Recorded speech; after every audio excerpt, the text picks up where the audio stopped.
Hello everyone, my name is Josh Juan. I'm here with my co-host Juan. Juan Ramirez in the house. We here with the Alchemy Lab. And y'all trying to figure out what is the Alchemy Lab? Well, a little bit about the Alchemy Lab. We are a local podcast here originating in El Paso, Texas.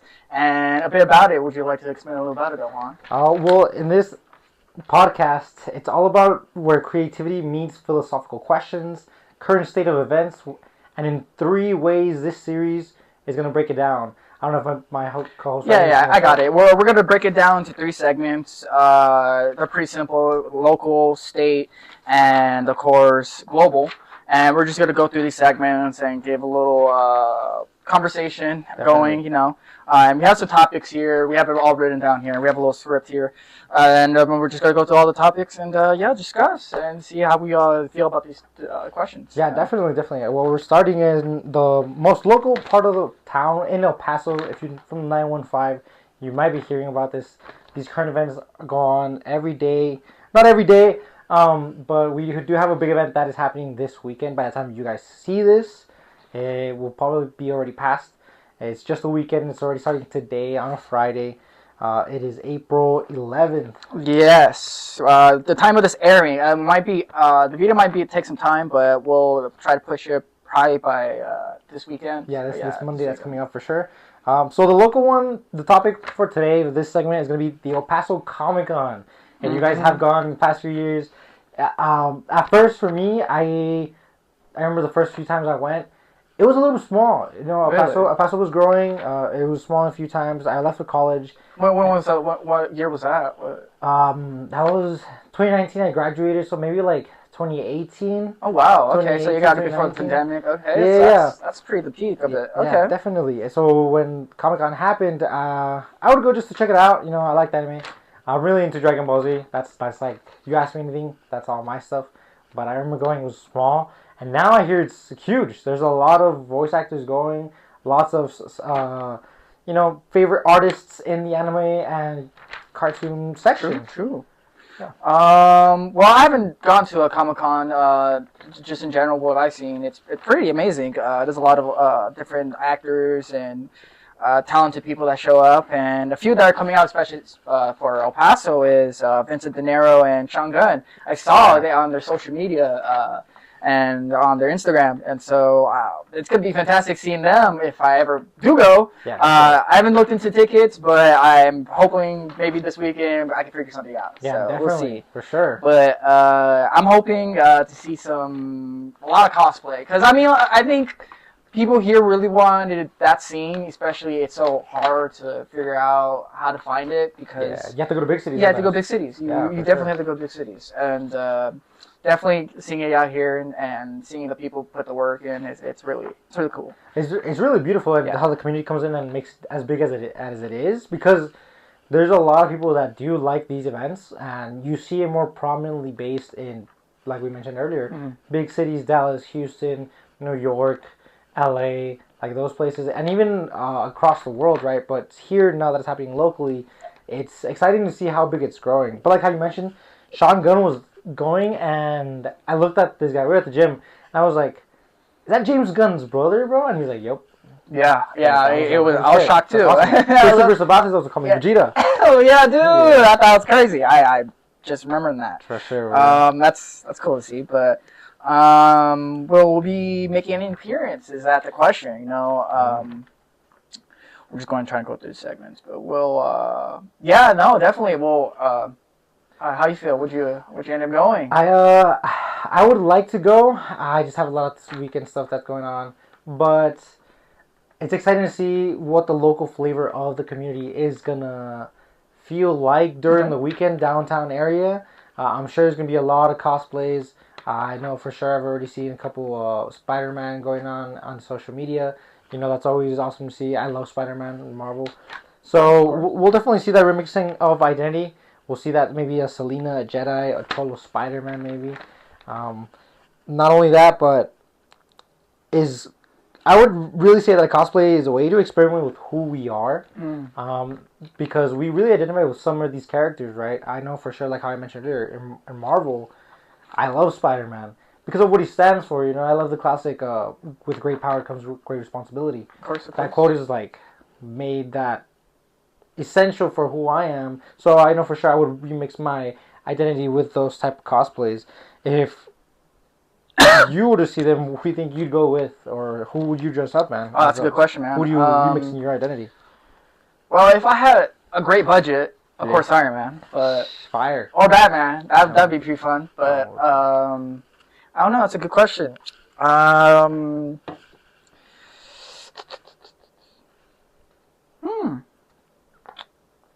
haven't thought the time. I mean, I of course have like a little collection. I'm a fan of Guardians of the Galaxy, of course. Oh, I have like a little Star-Lord helmet. Yeah, I have a Star-Lord helmet. Fire. And I wouldn't mind doing him, but he's not a really well-known character, so it's like, yeah. I mean, I think nowadays not that he's super well known, but he definitely has a foundation because of what Guardians of the Galaxy is. Maybe Spider-Man? Spider-Man. I love Spider-Man. Spider-Man. I definitely do him for sure. Iron Man would go crazy. Iron Man would definitely go crazy. If you have the Master Chief one, that would be insane as well. That'd be fun. Let's see. Well, and what do you guys think? In terms of identity, do we create it or perform it? What do you think? What do you identify with that question more, Josh? Well, lost words. Can you repeat the question? Yeah, with identity, do we create it or perform it? Do we create our own identity or we perform our identity? I mean, it is part of our identity at the end of the day because it is our personality, Definitely. I think they develop our core traits, these characters, especially, even though they're fictional. They really help develop like our personalities. The good, the bad, the flaws. But at the end of the day, they make you open your mind to more ideas because there's a lot more creativity in art when it comes to superheroes and these fictional characters because it takes time to make these characters. These kind of characters It's an investment. Yeah. It's an investment. Like, Spider-Man, as an idea, especially with Stan Lee at the time with Jack Kirby, they were trying to figure that out. And what made Spider-Man particularly unique is he was mortal. He was like you and I. He was the average Joe. He was like someone you could just meet on the street. And I think that's why people relate with him so much. That's another big thing. And just going back to the question, that I think it really showcases, especially what kind of characters you look up to, your personality and your core traits. Yeah, definitely. I can really bounce off of that in the sense of like, I was reading this one comic where, I'm not sure who says it, but they were talking about Spider-Man. They were like, he has the makings of a villain, but he turned out the hero. Or, like his environment was just, it was a good environment, but he's still like, he would lose. Just losing, he was the makings of a villain, and he turned out to be, how Captain America says it in another panel, he's the best of us. Like with great power comes with great responsibility. He had every chance something bad happened to him, he did the best thing possible to, make it the right way. And it is essential to what our core personality traits are, like how you mentioned, Josh, to be refined with us. And not only do we perform them, I think it's a blend of both. We do create it within us because it's a certain capacity for that trait, to be a great power comes with responsibility. That means just to be like, do all things right in the right way, without sacrificing anything in the sense of people or anything like that. So I think it's really cool how that also translates to performing it because it happens in the real life, in the community. Good acts of will, being empathetic, like it all comes up. I think it's a blend of those two things.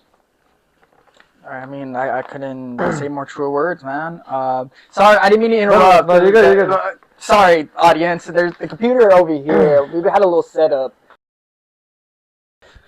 All right. Okay.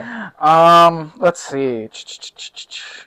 Do you want to go into the second segment? We can start doing that. Okay. Now, for the second segment, How about you start this off? All right, so for our second segment, we're going to state news. Today's topic was going to be covering the Texas school visas. The And visas. apparently that's a Crazy. big topic right now, especially in Texas. The border I know city. especially for private and public education. I know people with a lot of foreign access, especially coming through the system. Outside of the country, especially, For sure. they're having troubling times figuring out whether they can stay or not, because their visa can be revoked at any time, which is a crazy idea, because it's like, you're here for education, but at any time the government could just be like, no, we'll just consider something else. Of course, there's probably more into it, right? There's probably more laws that apply here, but it is insane when it's like the DACA program. I remember when Obama made that. I pretty sure it's when Obama made it, where people from foreign countries, right? And we'll take Mexico for example because it's right next to us. We're the border city right here in Texas. They come here to study under those programs, and they've qualified for them. They applied for them. They passed. They were checked. They were screened, and they have the opportunity to come here, get their education and a good reason, legally, of course, right? Visas as well. I do know that they have an expiration date to some. It's a visa, unless it's for a work visa, which I also know it has to get renewed through your company, through your workplace, through your private entity, right? Or not even an entity, maybe like a school also vouches for it. But it's insane to see that kind of revokement. It comes down to this question: you think education is a right or a privilege? That's a crazy answer you can hear sometimes. I definitely think that it's a privilege. I think it's also a right. Both, because everyone has the right to access to education, right? And from my understanding, like, you have to be in school, whether that be. Oh, yeah, because you need a background. Basic education. But not only that, but like the state also mandates it. And if you don't go to school here, you at least get homeschooled, right? There's no like, oh, my kid's not. Well, I'm pretty sure there is some people that are like that, but it's hard to, How do you? I don't know too much about the law in there. Jarvis, put it up there. We'll throw a screen right there, and then I don't know how that happens, but when people start going into it about it, I think that's definitely a right. If anyone wants to study, they have the right to study. Like, why are we going to? Yeah, that's right. At the end of the day, it comes down to like it's a freedom. It's a freedom for everyone. Because I think for our founders, I think what they want for everyone is to have the privilege to come over here and make something better with their lives. And that's the privilege portion. That's the privilege, yeah. But they're trying to make the world better. And it kind of sucks that they make this image, especially for people coming over as foreigners, to capsize that. It's like, it's difficult. It's difficult.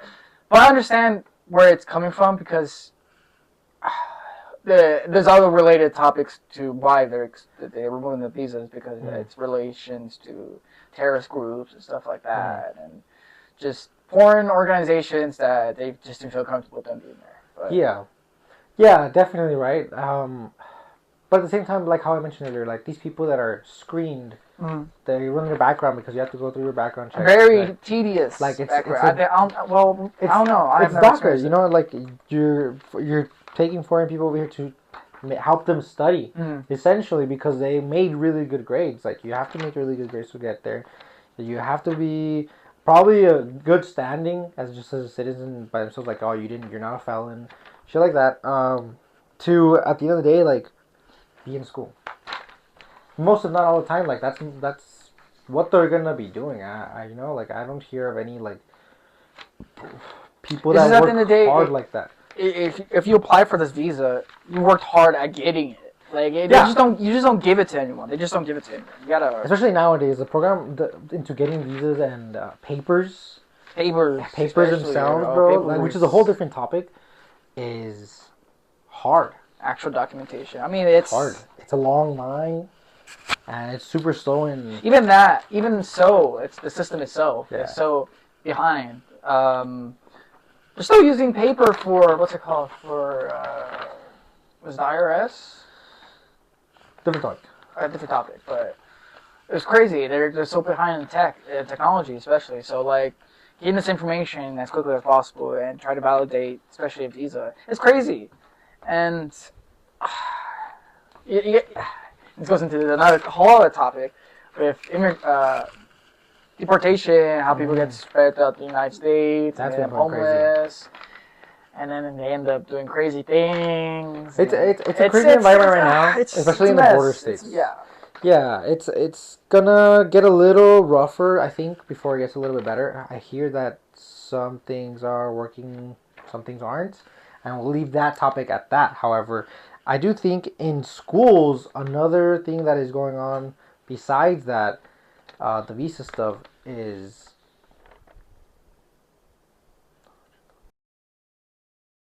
And Yeah. we'll ask this question for sure now, right?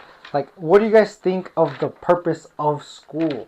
In the sense of, obviously, besides getting education, right? Because I feel like nowadays, you can educate yourself on pretty much anything that on the internet right now. If you really want to learn about something, yeah, the internet is going to educate you. Look, I'm gonna be honest. The reason why Trump was so successful at taking down the educational system, well, because he kind of had jurisdiction over it. But another reason is because it was so flawed. Like it had no backbone. There was no backbone to like secure it, and it kind of sucks that, especially people in that system, like hardworking individuals, are getting like the layaway. They're the ones that are getting laid off. They're the ones getting fired, and it just needed a restructure. I think personally, it needs a complete restructure because at the end of the day, we have a lot of people in these positions that are not qualified to actually teach the position. Yeah, for sure. I can definitely agree on that point. You can see it even here locally. A statewide problem that's affected locally here is a couple school districts of ours. They're letting go like thousands of teachers and art programs and extracurriculars. The worst part, that goes into another thing. The worst part of these cuts is the extracurricular activities. Stuff like art, theater, the creative stuff, the engaging stuff that children need. Actual stuff that requires like actual creativity. Yeah, something engaging. Yeah, because if all you have is math, science, which is great. Yeah, I mean, if you want to, yeah. But if you don't have any of those, like, where's the release? Where's the creative magic? What's happening besides programming? Because there is, of course, sports, but I think that's sports. It's a whole topic. Yeah. Itself, what about the non-sporty people? Yeah, it's like, what if you're not sporty? Yeah. What happens to them? And I can definitely see both sides because I did a lot of sports, but at the same time, I remember being in band and orchestra. I remember working with like music appreciation, visual arts. I have photography in there. I sculpted in there. I welded once in there, and it was cool because where do I get those experiences nowadays? Like being out of school, I either have to go out of my way to be like, hey, I'm gonna weld. Let me see a YouTube, whatever. All right, I remember now. Let me try it myself. Or I just get to it and I try it. But outside of that, where do I do that? School was awesome for introducing that, but they're gonna take away that creative portion. So what do you guys think is the purpose of school? That was the question from us. Let's see. Do you have another question here? I got some topics here. Go for it. Should education prepare us for jobs or for life as citizens? I mean, going back to that question, it's like how I answered it was that they're just not qualified. At the end of the day, sometimes people in these positions are often rushed into these positions that often not having experience, and it's a bit disappointing because I often see it in especially my field, social media and stuff like that. That sometimes they don't have people to just fill those roles, and so sometimes you just have to just hire someone. Hire people, yeah. They just have to, they have to fill it, and so it just leaves a lot of bitterness towards it because it comes down to nepotism. It's not nepotism. No. It's nepotism. Nepotism is when they get you in. Empathy is like when they they can relate, or No, it's another word for it. what did I say? Kind of go a hierarchy. It's weird. There's a lot of there you go, favoritism. Yeah, Favoritism. nepotism. There you go, Yeah. nepotism. Yeah. But It's tough. yeah, but I'm not gonna go into that like the whole topic. But going back to this, The press for jobs or for life yeah. citizens. No, not really. Now, especially, I'm starting to see it because I talk to my parents a lot about it. They often tell me that they feel prepared. They felt like they're ready. Me, it's like, well, how prepared are we really? Because at the end of the day, I think we're more worried about stuff now than we ever have been. You know? Yeah, like There's a lot more stuff to worry about. I don't think parents comprehend that as a kid, especially now, because we just don't have social media to worry about. We have, let's see, we got college, cars, housing, food, inflation. That be going up. Crazy how stuff was so cheap in their age. What else? Retirement. We're gonna be lucky to have a retirement. I'm gonna be honest. Let's be real. I think definitely the school education can prepare us for some jobs. We need doctors. Doctors, of course. Lawyers. Of course. Engineers. Physicists. Education. I think if you're going to do any of those things, veterinarians, you definitely need to go through the schooling system. You're definitely gonna get exactly what you put into it, because those are high-rated skills that only come from those institutional educational places. I think that's where it works. I think if it teaches something to contribute to community as a whole, it works. It works. Nowadays, or for life as citizens per se, it depends. It really depends. I know there's people that go there for like the social interaction, and they love interacting with other people, getting connects, talking, and making that social connection to eventually that translates like sales. Everyone's, if you talk to a salesperson, they know how to talk. They're very linguistic. They know how to use their words, and it translates in some skills. I bet if you're an entrepreneur, probably works for you. It probably works for you. But I don't know. There's a blend of it. I think more and more degrees are becoming a little less in demand. If that's the words I want to use. Being less necessary. I mean, everything's starting to become monetized. Not monetized, digitalized. And so we're seeing a lot of it mostly being done by AI, but... Which AI is another topic we're going to get into today. Yeah, that's another later on a global scale. Which... Do you want to start getting into it? I mean, we can start getting into that next segment. Let's introduce it first. This is going to be our third segment of probably the end segment of the podcast, which could be global related. And we're going to go in a bit about AI and the future of work in general. And the topic is human value. How does it relate to a machine-driven world? And let's go into my points. And the first few I had was just how is AI replacing and reshaping jobs quickly overall? Right? That's a good question. Yeah, but I think What do you think? I think how we mentioned earlier, this global segment, AI and the future of work. It's interesting because we were just talking how things are getting digitized. School is getting digitized a lot more, and I think that's where school is going to. Education is going towards. Is becoming worldwide and throughout the internet, in theory, which is awesome. Everyone, if you have access to a Wi-Fi connection and you have a device, education. You can learn literally about anything. Awesome. However, going back to your question, AI is replacing and reshaping jobs quickly. I think it is. Now I pull up to at McDonald's. I don't even talk to him. It's crazy. I don't even talk to him. The one by your house. Interesting fact, y'all. His house doesn't even have a front desk, a waiter. You just use the app or the dot. It just shows up in the little window, bro. Your order. They just put it up there. Little screen, and that's it. That's it, y'all. That's crazy. It's crazy how they automated that, and which is awesome in some sense. It's faster. Because you can just, know what you want, you can explore, take as long as you want. it does cut out that human connection, Mm-hmm. which I don't know how to feel Because about that. at the end of the day, it feels very sterile. It feels very Yeah. conditioned, very like. You need that human connection. I don't know. I need a face. I need a face. I don't know. Because at the end of the day, I'm like, The most I who's get in the back? the Who's cooking this? Who's the machine though. You know, like I don't want to be like one day just a machine making the fucking burger. Yeah, well, I mean, we're gonna get so comfortable with the fact that no one's serving us that it's just gonna be all done by AI. That's a crazy Soon idea. it'll be just like the machine putting the patty, and then sooner after that, Soon we're just gonna pull it to the drive-thru, bro, and it's just gonna serve. Like you're just gonna have a little machine just push like it. the fucking Spy Kids microwave, bro. That's it. It's there. It's just there. I see it. I see it happening. I think it's definitely replacing and refurbishing jobs.